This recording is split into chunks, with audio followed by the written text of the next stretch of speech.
Oi pessoal, tudo bem? Eu sou a Tainá, eu sou professora de História e hoje nós vamos falar sobre os povos pré-colombianos, né?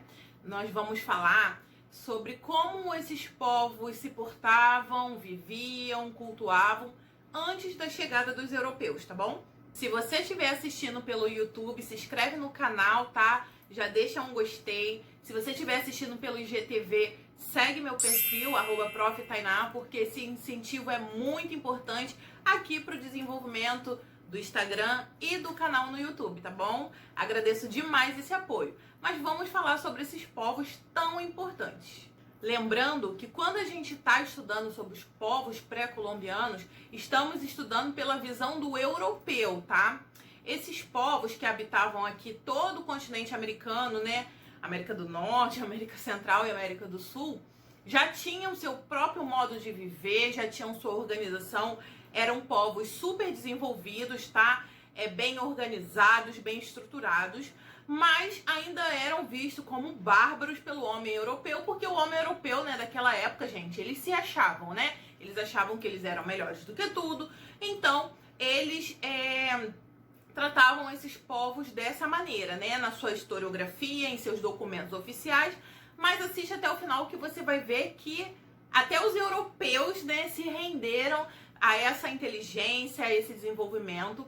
E para começar, eu quero falar sobre os astecas, né? Os astecas são os ancestrais dos mexicanos, né? O povo asteca foi um povo que se desenvolveu, né, onde hoje é o México, e dominaram outros povos menores, tá? Os toltecas, os olmecas, enfim, os astecas tinham uma organização social muito bem estruturada, né? Que permitiu, né, esse avanço, esse desenvolvimento e esse domínio, né, de povos um pouco menos desenvolvidos.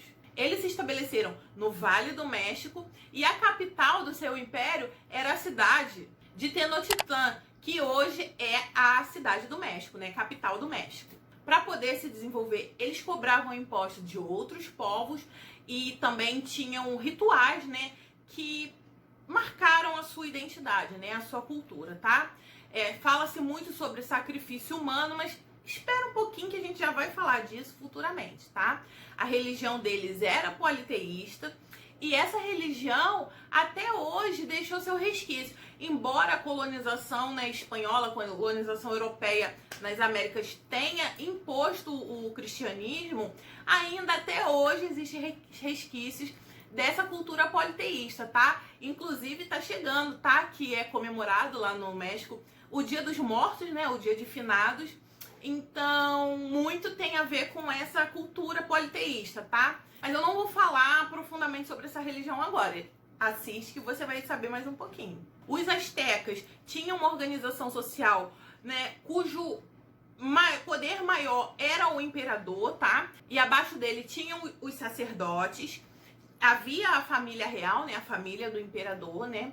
E também existiam escravos, camponeses e comerciantes, artesãos e comerciantes. Essa existência de um comércio já indica um nível de sofisticação, um nível de desenvolvimento, porque um povo que é considerado primitivo porque ainda não conseguiu se estabelecer, né, se sedentarizar por completo. E o comércio, ele só existe quando existe a sedentarização, tá? Então isso já é um indício de desenvolvimento, tá? De boa organização social. Os astecas tinham ilhas artificiais que eles cultivavam, né? A agricultura deles era muito baseado nessas ilhas. Então também já indica um nível bom de sofisticação, um nível bom de desenvolvimento. Essas ilhas eram chamadas de chinampas e acabou se tornando um símbolo da cultura asteca. Eles também desenvolveram canais de diques, né, para irrigar, como no Egito Antigo, né? O que também já indica uma inteligência muito grande, tá? Esse conhecimento sobre engenharia, enfim, que possibilitou, né, o assentamento, o desenvolvimento, a alimentação desse povo tão importante, tá? Da América Central. Um dos elementos importantes nessa agricultura era justamente o cacau. Ele era usado como moeda de troca, tá? Inclusive, ele foi usado para negociações com os europeus. Os europeus, quando chegam, né, nas Américas, eles chamam essa terra, né, imensa e desconhecida de Novo Mundo, né? Existe até a novela Novo Mundo, que é uma alusão a isso, tá? Porque eles se consideram o velho mundo, né? A Europa é o velho mundo e a América é o novo mundo. Isso foi estabelecido com a chegada de Cristóvão Colombo em 1400 e pouco, eu não lembro exatamente a data, mas eu vou colocar aí na tela.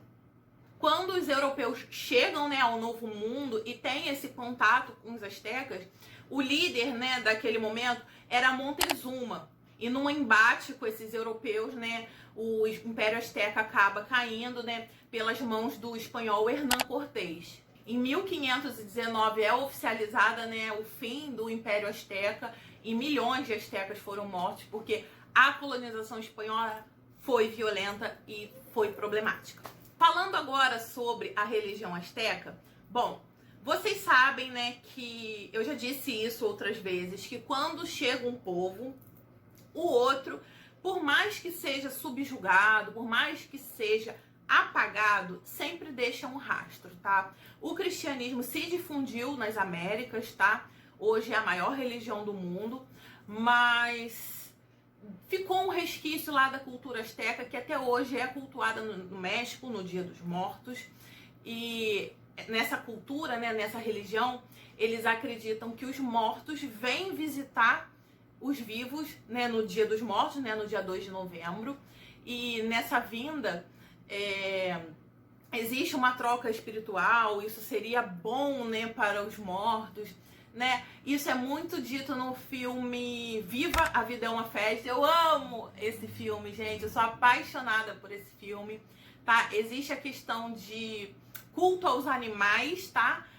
De ser visto como guias espirituais, e também existe a coisa do sacrifício humano, tá? Isso foi usado pelos europeus como forma de demonizar esses povos, tá? Como se fossem povos primitivos, porque eles praticavam sacrifícios humanos. Só que os europeus também praticavam sacrifícios humanos, sacrifícios animais, né? Você vê que até hoje, no Natal, a gente consome o quê? Peru, pernil, enfim, né? E na religião nórdica, por exemplo, também existia o sacrifício humano. Então a gente não pode usar, né, desses elementos, já que os europeus também têm telhado de vidro.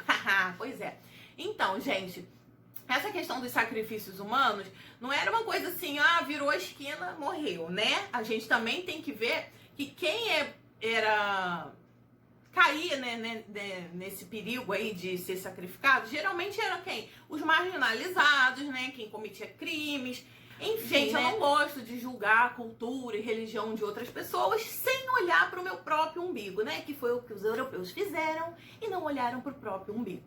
Mas teve um europeu que posteriormente falou sobre isso, tá? Tanto que nós estudamos através disso. E nós estudamos também através de um livro chamado Códice, tá? Que é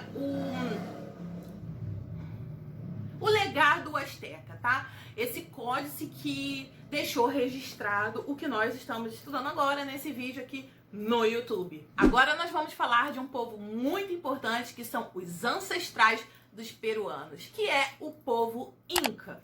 O povo Inca, gente, ele já nasceu brabo porque eles já viviam em condições difíceis, tá? O povo Inca se desenvolveu na Cordilheira dos Andes. Enfim, lá é um clima muito difícil para se plantar, para se viver, mas mesmo assim eles lançaram a braba. Eles conseguiram se desenvolver. E graças a essa dificuldade que foi desenvolvido várias técnicas de agricultura super sofisticadas, super elaboradas, que outros povos, inclusive os europeus, ainda não tinham desenvolvido. Eles eram governados também por um imperador, e esse imperador, né, era aquela coisa teocrática. Ele era visto como Deus, o Deus Sol. Praticavam politeísmo? Praticavam politeísmo. Era um povo único, uno? Não, né, gente? Eram vários povos que habitavam ali o território dos Andes, e posteriormente eles foram chamados de Inca, porque Inca era esse imperador, tá? Essa liderança, o nome era Inca, e enfim, né, foram chamados assim pelos europeus. Como eu disse, eles tinham um ótimo conhecimento agrícola, o que possibilitou essa sedentarização, tá? Esse estabelecimento bem desenvolvido. Eles cultivavam as plantas, né, os alimentos em terraços. É por isso que hoje em dia, quando você viaja lá para Machu Picchu, você vê aqueles terraços, né, que é considerado patrimônio histórico, tá, gente? Gente, lembre-se, estamos falando de coisa de muitos anos atrás. Então, isso, né, é considerado uma tecnologia super moderna para aquela época.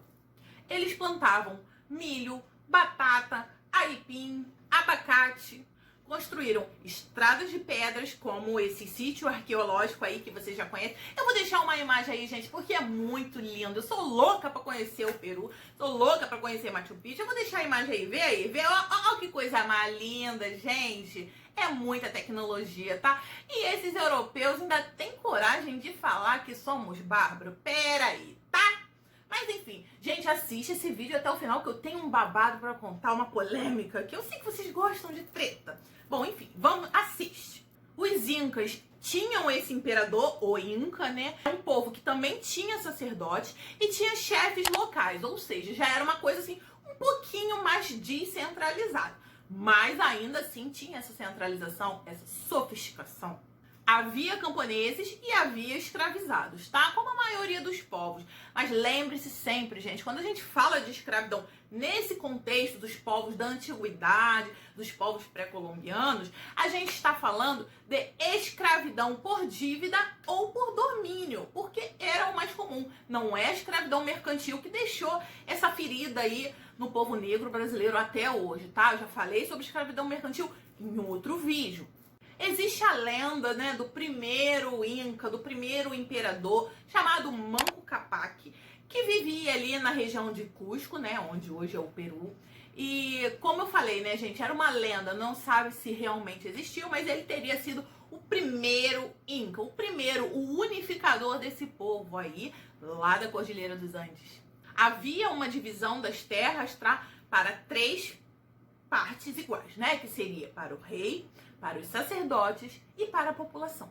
Mas é claro que, como eu falei, que não era um povo único, né, 100% unânime sobre, né, suas decisões, haviam conflitos internos, o que facilitou o domínio espanhol.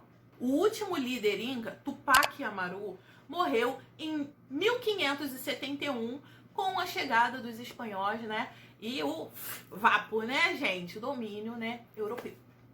Lembre-se, gente, existiam vários povos de várias etnias nas Américas, do norte até o sul, tá? Por exemplo, os Cheyennes no norte, né, onde hoje é os Estados Unidos. Existiam aqui o povo indígena brasileiro, mas naquela época eles não tinham a ideia de que somos o Brasil, né? Não existia Brasil, existia essa terra e eles moravam e eles tinham seus conflitos e eles se viam como um povo por outros motivos que não foram os motivos que os europeus, né, consideraram eles um povo.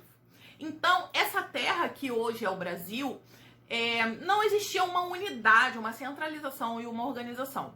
Era chamada por esses povos andinos, por exemplo, de Pindorama, né? Por isso que dizem que o primeiro nome do Brasil é Pindorama, né? Mas assim, não era o Brasil, tá? Com essas fronteiras todas delimitadas e lindas, consideradas pela ONU. O último povo americano que nós vamos falar são os maias, que viviam mais ou menos ali ao sul do México e próximos a Guatemala, a península de Yucatán. A diferença dos maias em relação aos astecas e aos incas é que quando os espanhóis chegaram às Américas, os maias já tinham desaparecido. Ou seja, eles só souberam da existência desse povo, que denominaram como maias, através do seu legado, da sua escrita, que foi deixado por lá, tá? Mas enfim, não existia mais nenhum maia quando os espanhóis chegaram. Eles organizavam-se em cidades-estado, ali próximo da península de Yucatán, né, como eu falei. Vou deixar um mapinha aí para vocês verem. Praticavam também o politeísmo, e eu acredito que o politeísmo já era visto como um atraso para os europeus, tá? Porque os europeus já vêm dessa tradição judaico-cristã, então para eles já era visto como um atraso. Lembrando que no território europeu e no norte da África já existia o estabelecimento de árabes, que também são monoteístas. Então, né, gente, o politeísmo, até hoje, ele é meio que demonizado, né? Você vê que nas religiões como a Wicca, a Umbanda, o Candomblé, há esse preconceito, né, das pessoas de fora para com essas religiões, há essa demonização, porque acredita-se que, sei lá, que o monoteísmo é mais evoluído. Eles acreditam, tá? Não sou eu não, tá? E a imagem mais marcante do povo maia é essa aí. Vou deixar aí na tela, tá vendo? Tá vendo aí direitinho? Vocês sabem o que é isso? Isso é um calendário, é o calendário maia, tá, gente? Esse calendário, essa imagem, ela permitiu que a gente soubesse o quanto esses maias eram desenvolvidos e estudiosos na astronomia. Eles tinham essa escrita hieroglífica, tá? Parecido com o do Egito Antigo. Então, é graças a isso que a gente consegue estudar um pouquinho dessa sociedade tão especial. Eles também tinham um comércio bem desenvolvido, como eu falei, isso é um indicador super importante de desenvolvimento. E nós sabemos também um pouco sobre os maias e sobre esses povos pré-colombianos, graças a um europeu chamado Bartolomeu de las Casas. Bartolomeu deixou seus escritos, tá? Falando o ponto positivo desses povos, tá? Criticando, inclusive, né, os próprios conterrâneos, os próprios europeus, falando que não, eles não são nenhum bárbaro, nenhum, sabe? Mas a gente não sabe por que acabou a sociedade maia, tá? Não existe nada que comprove isso, não existe nenhum tipo de documento oficial que fale por que os maias declinaram, né? Estima-se, né, talvez pode ter sido algum problema climático que causou uma fome generalizada e tudo mais, mas não se sabe. Mas a gente também sabe que os maias deixou o seu legado não só por esses escritos do Bartolomeu, mas por causa de ruínas, né? As construções maias são mega importantes. E os maias, eles têm essa similaridade com esses outros povos, né? Os astecas e os incas, mas tem suas particularidades também. Bom, enfim, se você assistiu até aqui, agora vamos falar da treta, tá, gente? Enfim, gente, eu sou apaixonada pela cultura latino-americana.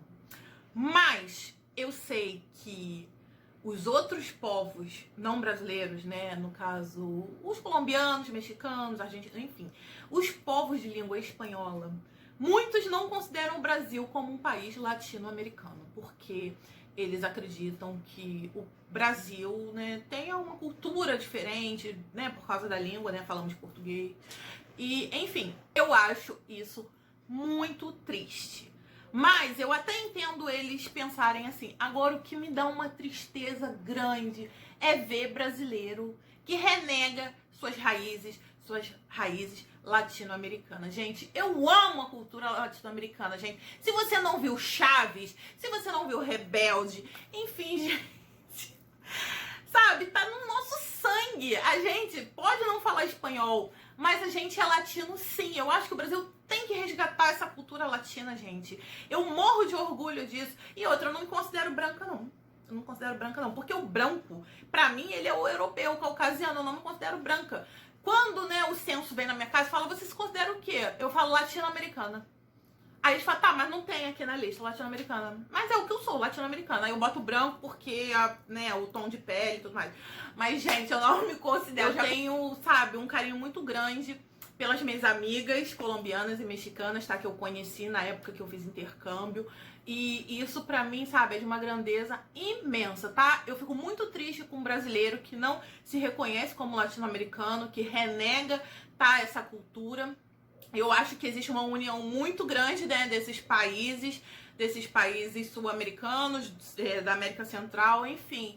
E o Brasil, infelizmente, fica de fora, né? Enfim, gente, isso daqui é só um desabafo, tá? Maradona é melhor que Pelé. É isso aí, gente. Obrigada por ter assistido até aqui. Espero que tenham gostado do vídeo. Se você estiver assistindo e estudando pro Enem, deixa um curtir, tá? Cada curtir seu é um pontinho no Enem, tá? Eu tô profetizando isso. Um beijo. Até mais.